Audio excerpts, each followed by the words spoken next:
El anime de Yu-Gi-Oh, al menos el que fue hecho por Estudio Gallop, es muy diferente del manga en el que se supone que está basado. Este es un dato que conforme ha pasado el tiempo creo que se ha convertido más y más en un conocimiento general dentro de la comunidad de fans de Yu-Gi-Oh, y esto no es algo que ha pasado necesariamente porque a muchas personas les ha dado por leer el manga, sino porque se ha vuelto un tema de habla algo impactante en ciertas páginas. Literalmente existen en la actualidad cientos de artículos, entradas en blogs, y hasta vídeos los cuales hablan sobre cómo es que la serie animada de cartas con la que muchos posiblemente crecieron, resultaba en sus inicios ser no tan inocente a como se nos llegó a hacer creer. Dicho esto, ahora algunos se preguntarán, ¿por qué es que yo, My Name is Dongli, ha decidido hacer un video más del tema cuando ya ha sido tocado por muchos? Simple, porque si bien no puedo negar que cualquiera puede hacer un trabajo más profesional y mejor presentable que el mío, de todas formas gustaría poner de mi parte a la hora de hablar del manga de Yu-Gi-Oh, en especial porque siento que varias personas usualmente fallan en exponer de manera correcta las diferencias, en especial las más fundamentales, que hay entre el manga y su adaptación animada. Es como si todo el mundo únicamente se dedicara a hablar de los aspectos más controversiales y adultos, como el hecho de que tal personaje favorito y memorable del anime terminó muriendo de manera algo sangrienta o que Yuji resultaba ser un tanto pervertido en el manga.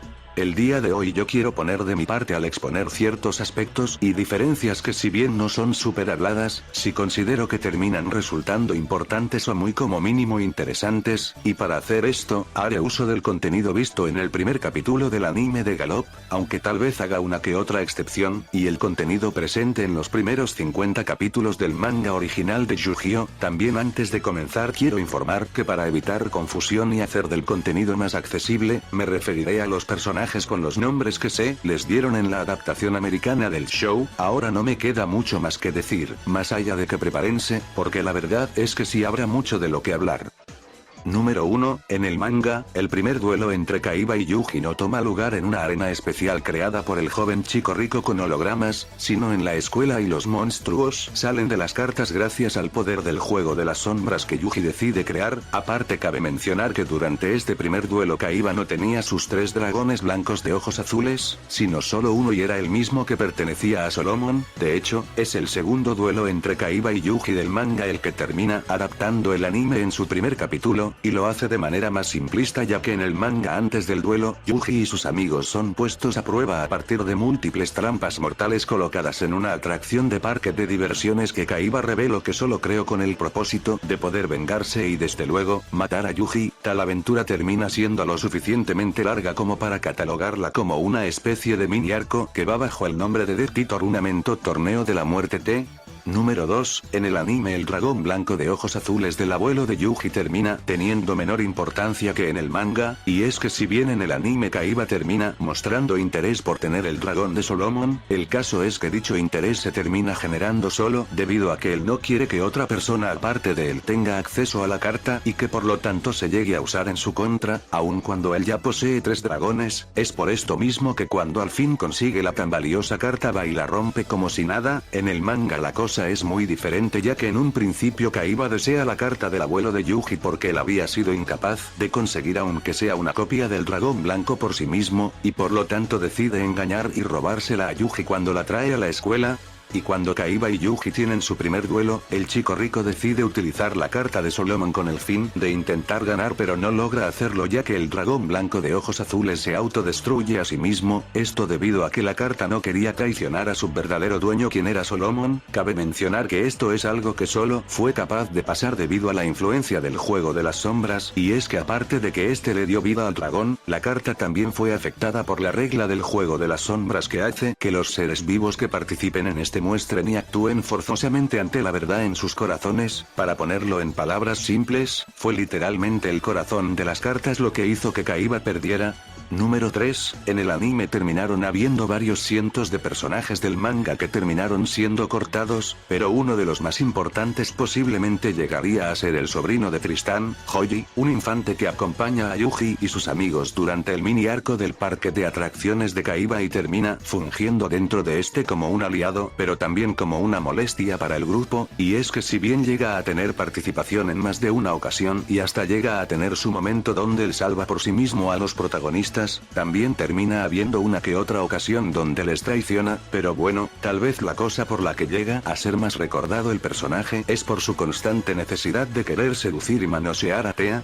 Número 4, en el anime el mayordomo de Kaiba llamado Hobson, termina siendo un personaje de importancia súper mínima ya que su único gran papel en la animación termina siendo ser el informante que visita la tienda de Solomon con el fin de traerlo ante Kaiba y quitarle su dragón de ojos azules. En el manga él termina teniendo un papel más importante como villano secundario ya que toma participación ante no uno, sino dos planes malignos que tienen el propósito de matar a Yuji y sus amigos, y no es tampoco como que le molesta tomar lugar en tales planes ya que se nos revela que él resulta ser un maestro de la tortura con gustos muy sádicos, hasta termina siendo el encargado de crear una trampa mortal con sillas eléctricas en el mini arco del parque de diversiones maligno de Kaiba y al final termina posiblemente muriendo ante tal trampa que él creó. Número 5, en el anime si bien se trata como algo sorprendente el hecho de que Kaiba tenga bajo su control a 3 de los 4 dragones blancos de ojos azules existentes en el mundo, no se termina revelando con exactitud de dónde es que los sacó. En el manga por otro lado se nos llega a revelar que los dragones pertenecían a otras personas y Kaiba utilizó su influencia para obtener las tarjetas, para ser más exactos, al hacer que el dueño de una de las cartas quedara en bancarrota, que otro terminara siendo amenazado por la mafia, y que otro cometiera suicidio.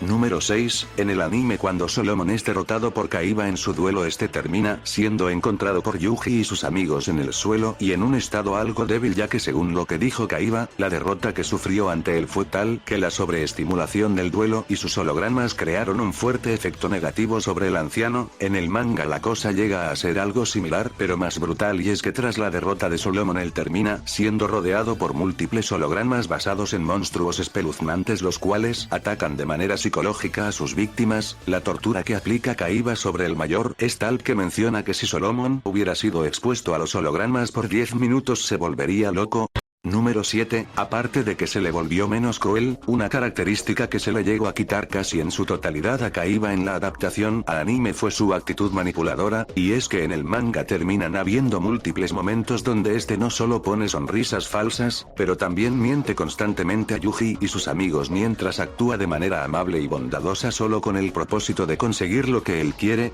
Número 8, en el anime los únicos espectadores del duelo entre Yuji y Kaiba son Mokuba y Io y Wheeler. Tea y Tristán no se encuentran presentes porque decidieron ir al hospital para cuidar y mirar el estado del abuelo de Yuji. En el manga durante el duelo de venganza de Yuji los espectadores son Tea y Io y una multitud enorme de fans de Kaiba. Tristán no termina apareciendo hasta después de que finaliza el duelo debido a que se había quedado atrapado en una trampa mortal que había creado Kaiba y hasta sus amigos pensaban que pudo haber muerto. Y si esto no pasó fue porque Mokuba, quien tampoco estaba viendo el duelo, fue a salvarle. Sobre el abuelo de Yuji, termina siendo puesto bajo el cuidado de Hanasaki, un personaje secundario exclusivo del manga y semi-recurrente que funge como otro amigo más de Yuji durante varios de los primeros capítulos de la obra. Número 9, en el anime Mokuba debuta únicamente durante el primer capítulo como un niño que se preocupa y hasta termina siendo incapaz de creer que su hermano mayor pierda en un juego de cartas. Por otro lado en el manga debuta en el mini arco como un villano secundario que quiere retar a Yuji con el fin de vengar a su hermano por su primera derrota ante el protagonista, pero después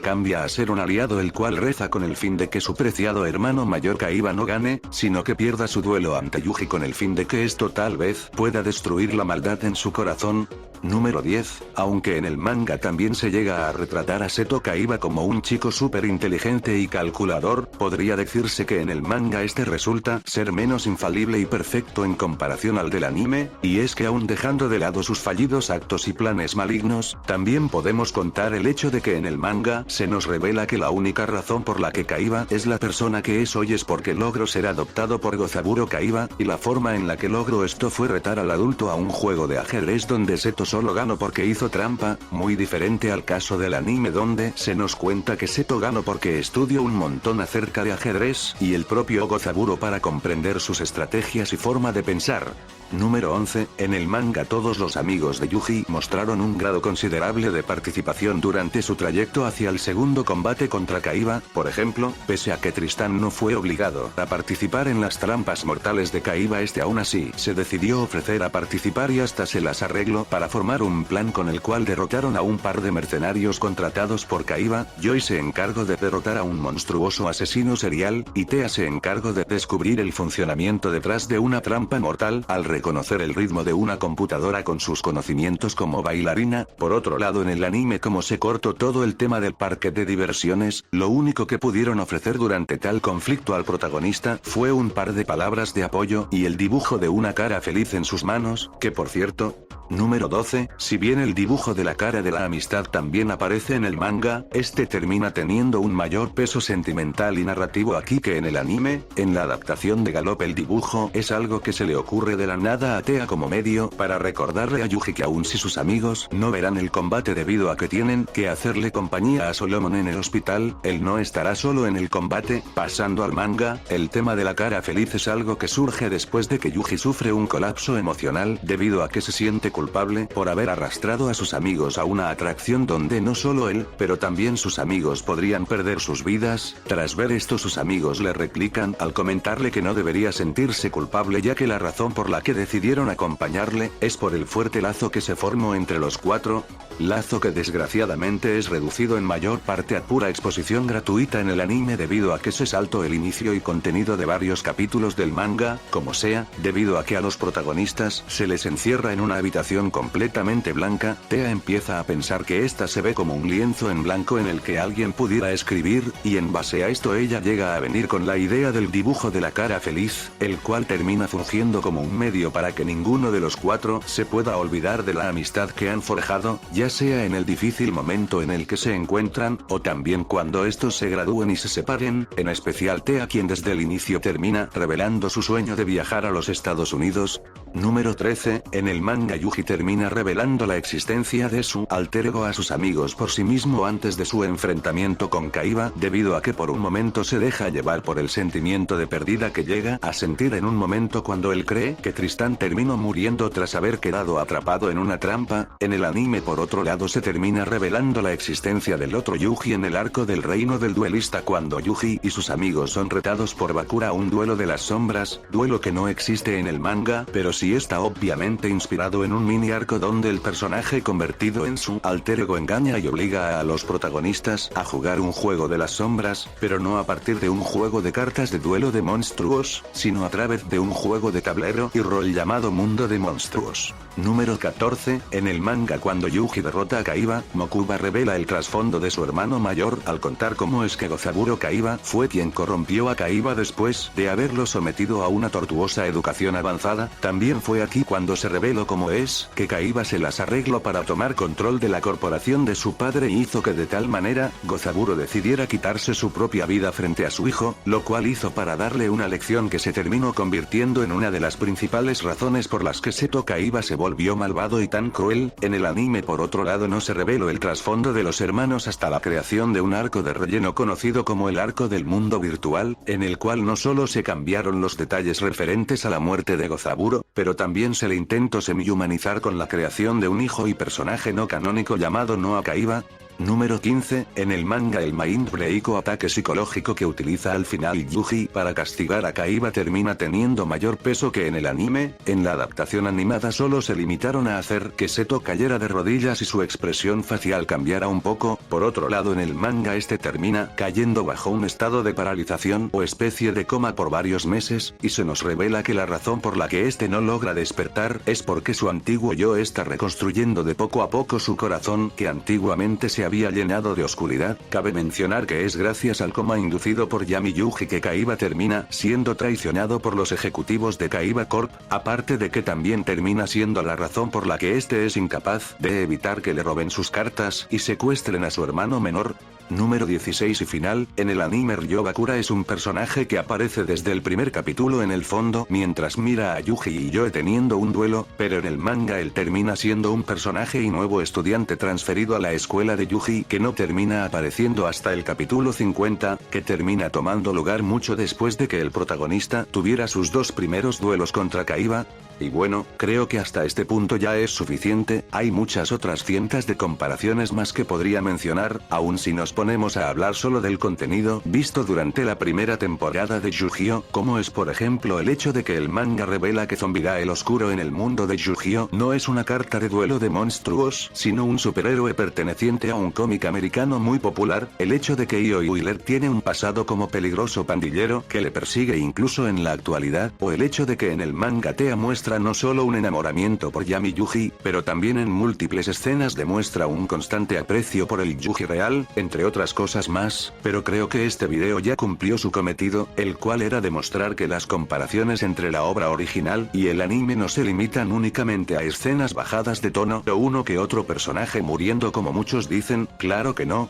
Hay muchas diferencias narrativas entre ambos productos, tantas que hasta a veces parece que la historia que nos trajo Estudio Gallop no es solo una versión censurada y resumida de la trama original en la que se inspira, pero aparte también una que está basada en un mundo semi-alternativo al que aparece en el manga. La cosa es tal que aún así el anime es la adaptación más popularmente aceptada. Les recomendaría un montón que le dieran una oportunidad al manga, créanme cuando les digo que la obra original puede ser una lectura la cual prueba ser no solo más madura y compleja de lo que uno se esperaría, pero también muy divertida y memorable. Si ustedes crecieron únicamente viendo el anime, se quedarán con los ojos abiertos, y si ustedes nunca fueron tan fanáticos de la franquicia en general de Yu-Gi-Oh, créanme cuando les digo que el manga terminará haciendo que generen un aprecio o hasta fanatismo por esta serie. No puedo hablar por todos, pero si me preguntan, yo diría que el manga original es la mejor manera de disfrutar de la trama de Yu-Gi-Oh, y bueno, con esta nota me gustaría finalizar el video, espero que lo hayan disfrutado. Si ese fue el caso me gustaría que dejaran su like y comentaran lo que opinan. Suscribirse no es necesario ya que este no es un canal para todo el mundo, pero si lo hacen se agradecerá. Eso fue todo por hoy, espero verlos en otro video. Adiós, aquí se despide, my name is Dongwei. Vigilante, time to up the ante. Cause understand you can't kill what you can't see. And if you come with full force, realizes what you can be is in a body bag. If you plot against, yo, roll over. Look, it's like I told you, you played that coin against me and now it's game over. Straight up, you made me answer the call and saw that you made a mistake when I